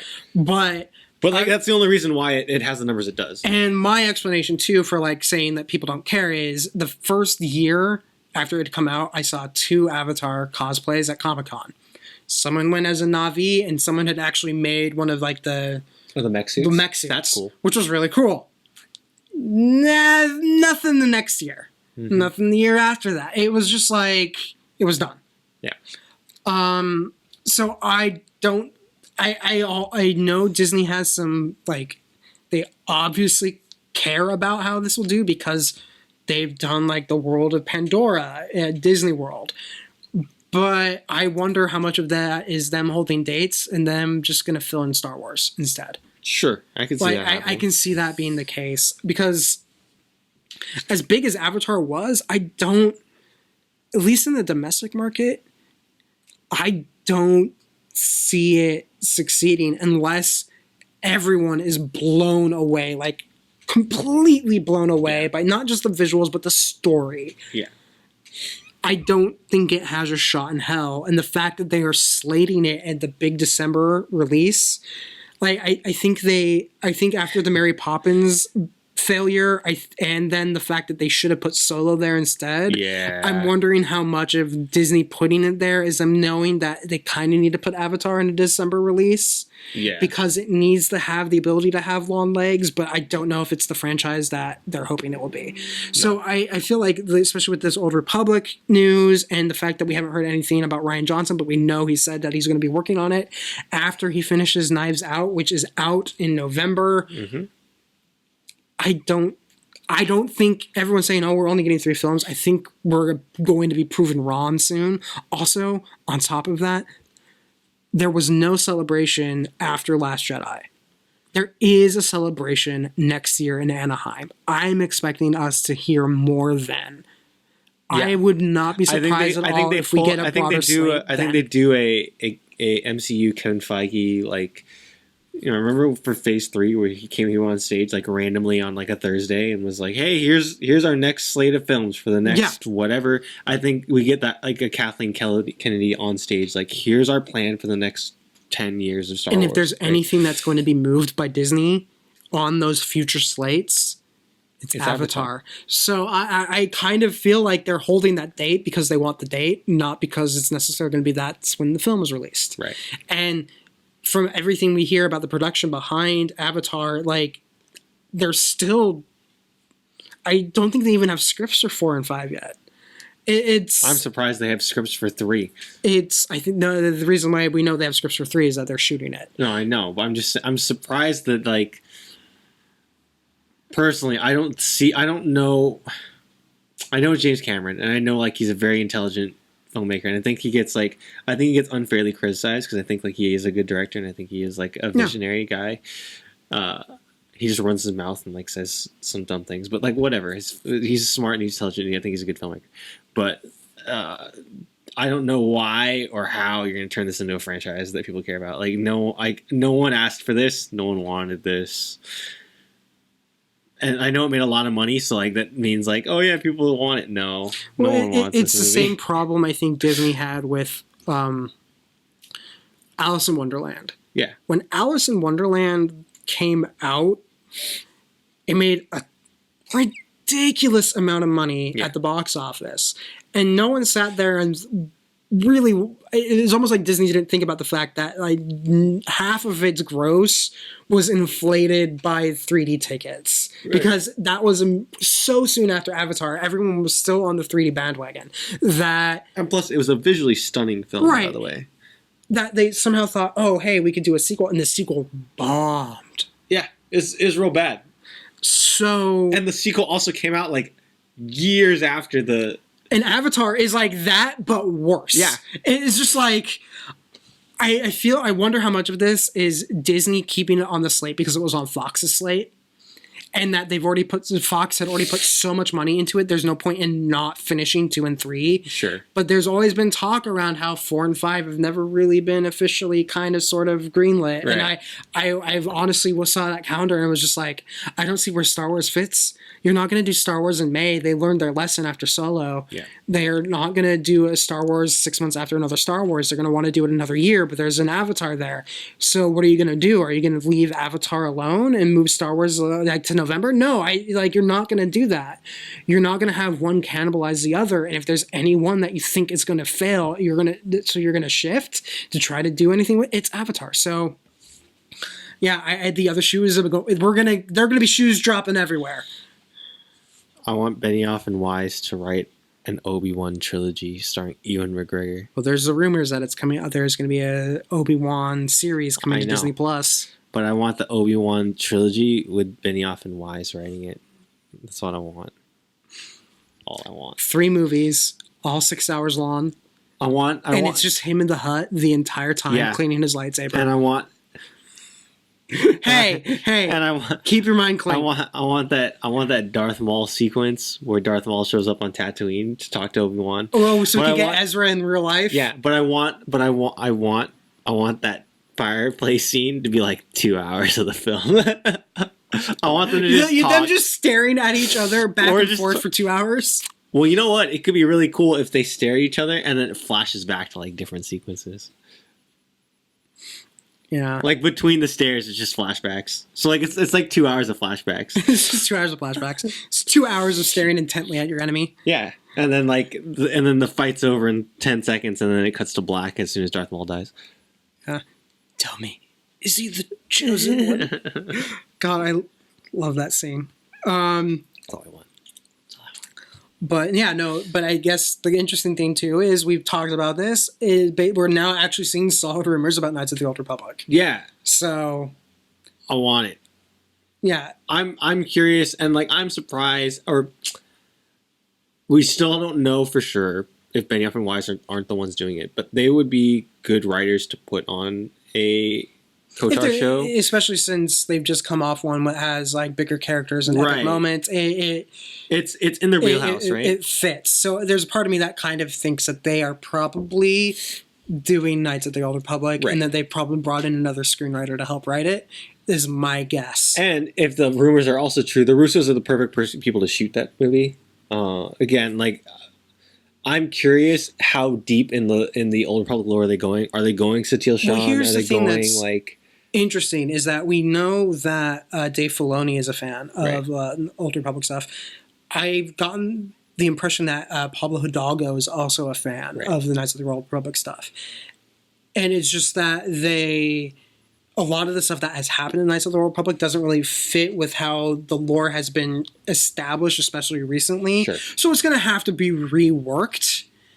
But obviously, there's fans within Lucasfilm. I think it's...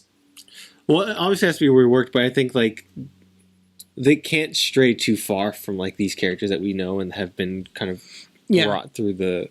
And now everyone is sitting there going, "Oh man, I want Keanu Reeves as Revan." I want that too. You know how many mock-up, like the moment this news broke, I swear r/Star Wars was immediately someone within like 5 minutes is like, "Here's Keanu Reeves as Revan." With like 2 lightsabers and like the whole getup. This news came out, I think, last night or this morning. Keanu Reeves talking about it. Reportedly in talks for an Eternals role. So like he that's, and like I've talked about this before, and you know. I think people underplay it, but like, dude, Disney relationships, man. Like, as soon as Disney signs you to one thing, you have very high likelihood of being in something else. Yeah. So, like, if he signs a deal to do Eternals, and starts working with Marvel, like, I could very easily see him transition to a Star Wars. And I could see him totally doing Revan. Yeah. I'm excited by that idea. Yeah. Who knows? But I'm excited by the idea. Yeah. It's a good concept. But moving on to the other big Star Wars thing, because apparently this podcast really should just be called Logan and Chris Talk About Stuff, but mostly Star Wars. Right. Galaxy's Edge opened, and I know you were immediately trying to like find out everything you Oh, can. so I know everything. I immediately, I could tell you prices of everything in the stores. I was seeing people sharing pictures. I'm like, I don't want to see it until I'm there. Yeah. Like, I'm kind of in this It's real bad. weird spoiler mode because we have friends who have already gone. Right. I follow a ton of like Lucasfilm people on Twitter, so I'm seeing pictures from them. I'm just like, it's just like everyone is going, and I'm like, I'm not going till October, guys. Right. So obviously, like, I could go now. Like, I could just take a weekend, and like you could probably just take a weekend and go now. But I don't think our experience would be the best it could be because of how crowded it is. It's crowded, and you're on that time limit. Yeah. And I just kind of want to go and sit. Yeah, and like take my time, and like I really want to go and experience it. So it's not a matter of us not being dedicated fans and not being like. It's because we're It's- so dedicated, we don't want to be kicked out after 4 hours. Right. Well, That's really what it is. Is that 4 hours for us won't be enough. And then plus the thing too is like Rise of Resistance isn't open yet, and I feel like without Rise of the Resistance and that some of the other stuff they have going on later in the year, that like I don't know if I could spend a whole day there without like at least getting a little bored, or like, you know, not bored is the wrong word, but like without like Disneyland there's so much stuff at Disneyland where it's like Right. I could go do something else right now instead of like walking around this store. Walking around, because like the sense I get is it's like mostly a lot of shops. Yeah, so there's about 6 shops. There's like 4 attractions. So there's Rise of Resistance, there's Smuggler's Run, there's Savi's Workshop, and there's the Droid Factory. And then there's like shops, and there's 3 restaurants. There's carts with, you know, various goods and snacks and stuff like that.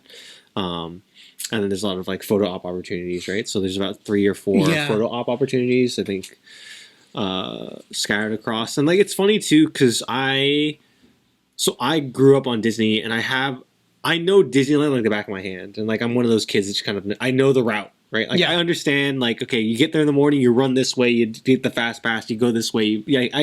I have a Disney plan mapped out in my head, right? So I just kind of intuitively know Disneyland as a layout, and so it's funny seeing the map to Galaxy's Edge when it came out, because I understood immediately sort of what would be a problem area and sort of what, like, where they're forcing you. So like, because the way Disney plans things out, like they're smart people, right? So they, Yeah. like the way that the roads are planned out, or the way that like the attractions are placed, and the way things are sort of spaced, like they want to force you towards areas, and they want to like force you to go off the beaten path, and like to take scenery and stuff like that, because they don't want the lines too long, so they want you to Right. like take time. And so like there's always an attraction, there's always like, before you get to an attraction, there's always some kind of photo op or like a store or something else, right? The difference with Galaxy's Edge, which is really different from the rest of the lands, so you've never been to Disneyland, right? Or you No, have I like have, a but long it's time been ago, right? it's been over a decade. So the way Disney works, like, so for Tomorrowland or for Adventureland or a lot of the other lands, there's always like shops right after rides or right before rides. And so it makes it so that, you know, while you're waiting for a line, or like, hey, before I get in line, let me go to a shop, or like, hey, after I get out of a line, before I head to the next attraction, let me go to a shop, right? And so they kind of like want you to take a detour, so you're not just heading straight from line to line to line to line to line. They But want to break, I'm they want to guessing break up that experience. Galaxy's Edge, since they're trying to make it feel more like it's a town, Right. doesn't do that. So there's a marketplace. Yeah. So all of the shops and the shops and Denor's shop of antiquities, which is where they're selling the lightsabers and like a lot of the sort of like knickknacks and sort of souvenir stuff, and Savi's Workshop and the Droid Factory are all in one space. One space, yeah. And so it makes that area, at least from pictures and videos that I've seen, extremely congested, and because people are just there to shop, and then it makes it so that I saw one of my friends posted that it was a half-hour wait to ride Smuggler's Run. Really?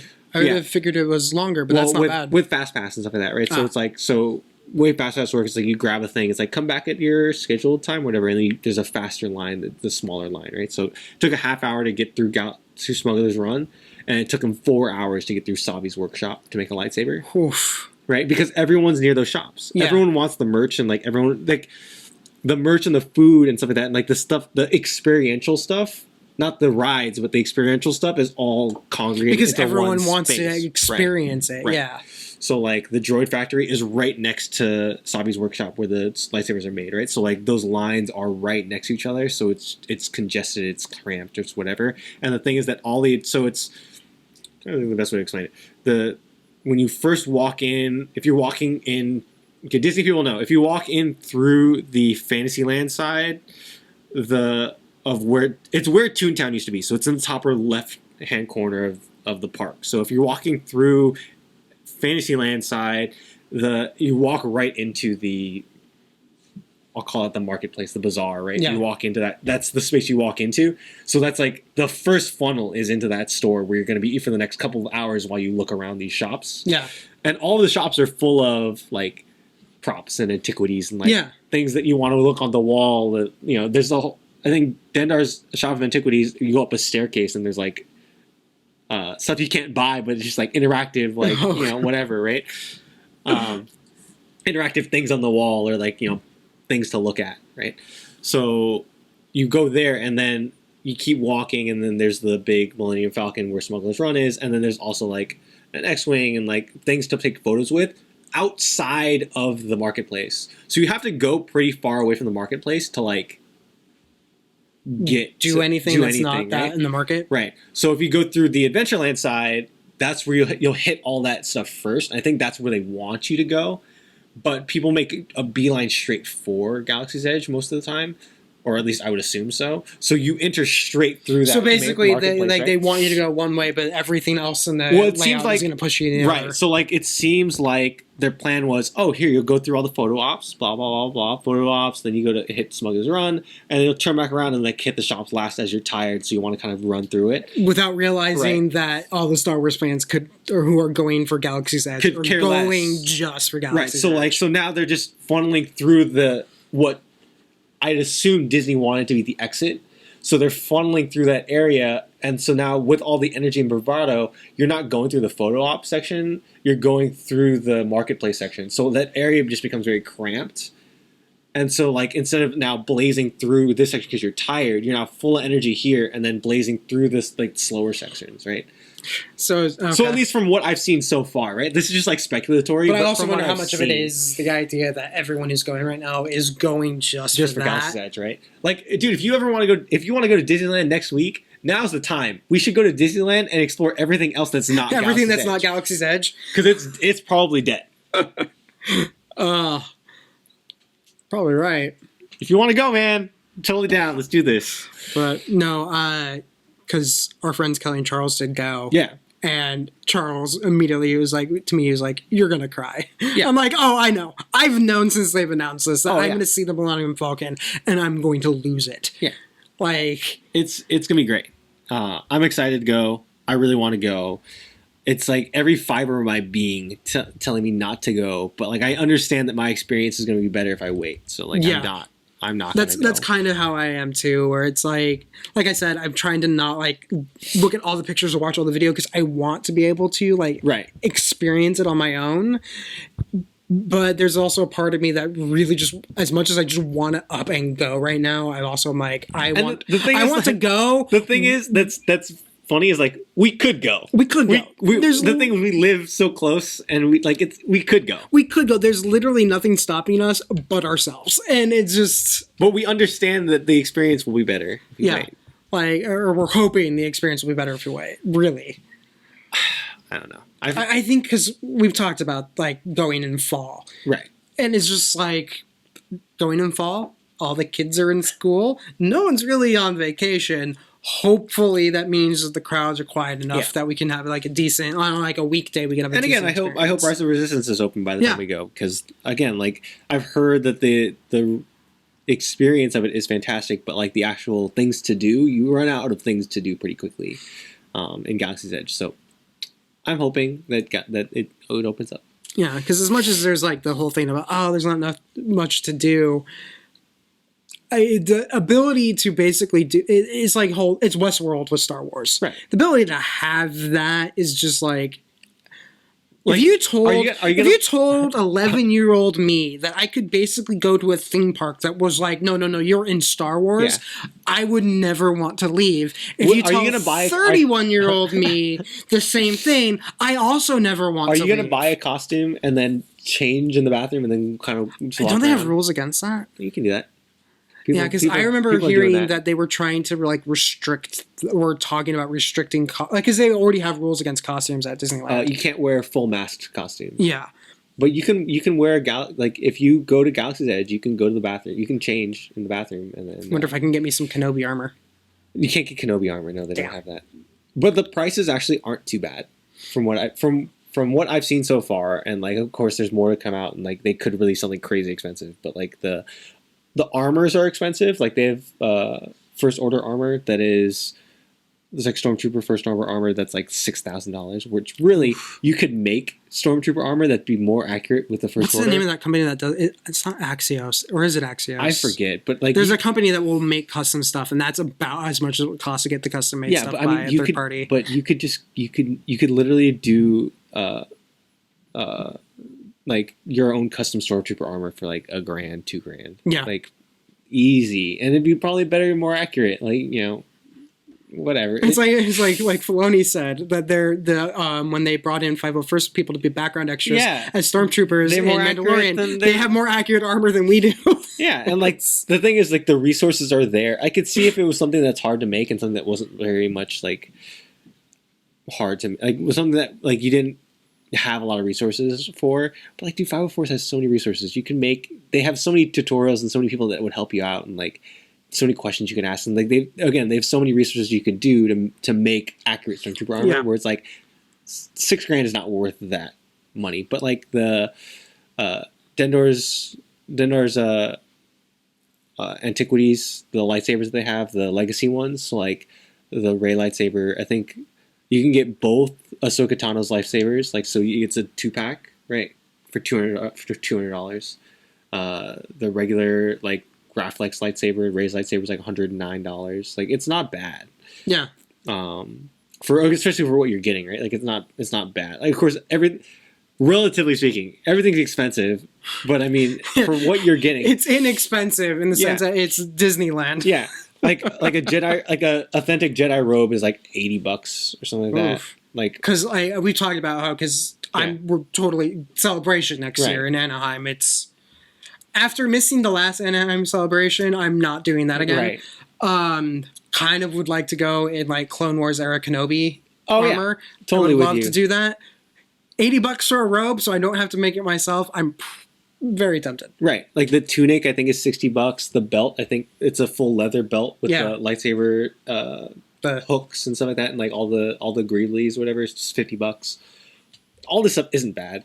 Extra kyber crystals for your custom lightsaber that you make at Civi's Large Shop. so you can is get all the $10. holocrons. Yeah, no, exactly. Holocrons $50. Like it's these prices are expensive, but they're not for what you're getting and for the experience you're having. It's actually not that bad. Yeah. I expected them to be like $100. Like, and I know, expected like them some to of the be- stuff that I was expecting to be like more expensive. What little bit I've seen in terms Yeah. of costs, I've been like, oh, that's lower than I thought. Yeah. Food is still expensive. Food is but- right in line with the rest of Disney, so it's not like eating at Galaxy's Edge is going to cost you more than eating at like one of the other lands. So that's cool too. Yeah, it's can't wait to go. It's one of those things where I know I'm going in the fall. I really also want to go. As crazy as it will be, I want to go to Galaxy's Edge around the time celebration. Oh is my happening. God. Because I wonder if they'll reinstitute I bet they reservations will. like, hey, for this weekend we're taking reservations again because it's going to be crazy. Because I would like to do it not necessarily while celebration is happening, but like before or after. I think would be amazing. Because it's going to be Star Wars fans everywhere. Yeah. well, it's already going to be Star Wars fans everywhere, but it's going to be like everyone there is going to be rabid Right. Star Wars fans, and it's going to be great. But no, it's jealous of everyone who's already gone. Yeah. Well, I very much am. no, for my birthday, Kelly Charles did get me like a TIE fighter that I think is exclusive to That's cool. Galaxy's. James, is it over there? What? The TIE fighter. Like I remember I grabbed it, but I don't remember where I put it. That's super cool. Yeah, they got me a first order TIE fighter that I think it's man. exclusive to Galaxy's Edge. So I have a Galaxy's Edge thing, but Let even me though I see haven't that gone thing. yet. Oh man, that's so cool. Does the top open? Oh, it does. Yeah. Oh, And there's it's so also cool. a button on the bottom that if you hit it, That's so cool. I'm into this. no, it's But yeah, that's awesome. yeah. I know. I was like, and they won my birthday. That's great.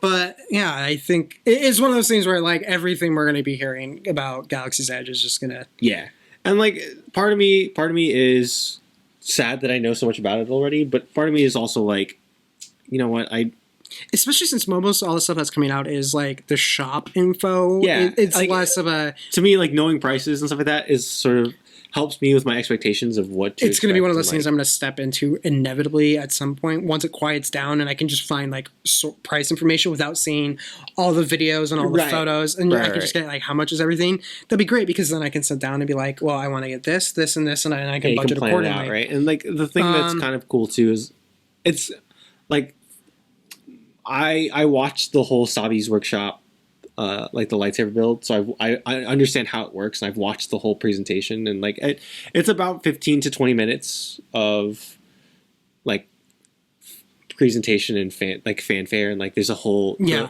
know like it's an They're wanting to make right? it a moment, yeah. Right. So I've watched that entire thing, so I understand. I know the script. I know what's going to be said, and I know how it works. I'm just going to be like, la, la, la. No, I know. Just tell me the price. No, I'm not going to tell you about it. But like, part of me is like, I wish I hadn't done that. But like, the other part of me is like, it's going to be different when I'm there Yeah. and experience it. And it's to me, it makes me more emotional to like I'm not going to be Like, I'm seeing all the photos of the Falcon, and it's less of a, oh man, this is going to ruin my moment. Yeah. I know I'm going to have that moment. Yeah, Or I'm going to be the grown man. it's the thing of like sitting there when crying. I'm standing there and I'm making the lightsaber, or then when they do all the ceremonial stuff, and like when we're sitting in front of the Falcon, like it's going to be a different thing for me. To me, right now, it's just making me more excited to go. Oh, it was like because when we first were texting back and forth, because there's now like a good chance that we were going to both go at the same time. Right. I was like, I think I need a better camera, or better phone, so I have a better camera. That's what the GoPro's for, dog. I'm gonna wear the GoPro the whole time. GoPro the entire time. Well, we'll throw the footage up. There we go. It'll be like a little extra. I will say though, after watching a lot of, I've watched maybe 30 to 40 people do Smuggler's Run, because I've also watched Smuggler's Run, so I understand how that ride works. Please go with 6 people, because if you go with a mixed group, you're not gonna have as fun of a time. I will say. Yeah, I think from what Kelly and Charles told me, they were a group of 4, I think. Yeah. So they had 2 extra people. Uh-huh. But it sounds like as long as you keep up the communication, as long as you are go in with the intent to have a good time, and B, make sure to have like good communication with the Right. people you don't know, it's still fine. Right. But- I will say that Yeah. a lot of times ideally I would go you 6. cannot guarantee that that's going to happen. So sometimes if you wait like 2 hours to go on Smuggler's Run and you get paired with a bunch of randos that you do not like, that's gonna I think suck. Comic-Con rules here need to apply.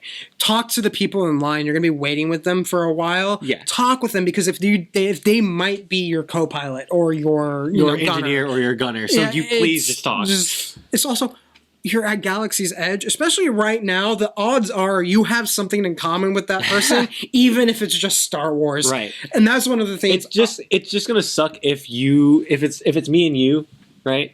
And we go on there, and then it's like a group of like a mom and her 3-4-year-old kids. Oh God. Like, you know, like as much as I love my daughter, like I'm not taking her to Galaxy's Edge the first time, right? I'm taking her later on because I want to experience it first, and plus I kind of want to test the water so I understand how the flow How of she will handle it too. Right. Well, because it's the thing of like, again, if it's cramped in one area, I understand it's gonna be cramped in that area, and so now I can take a different route.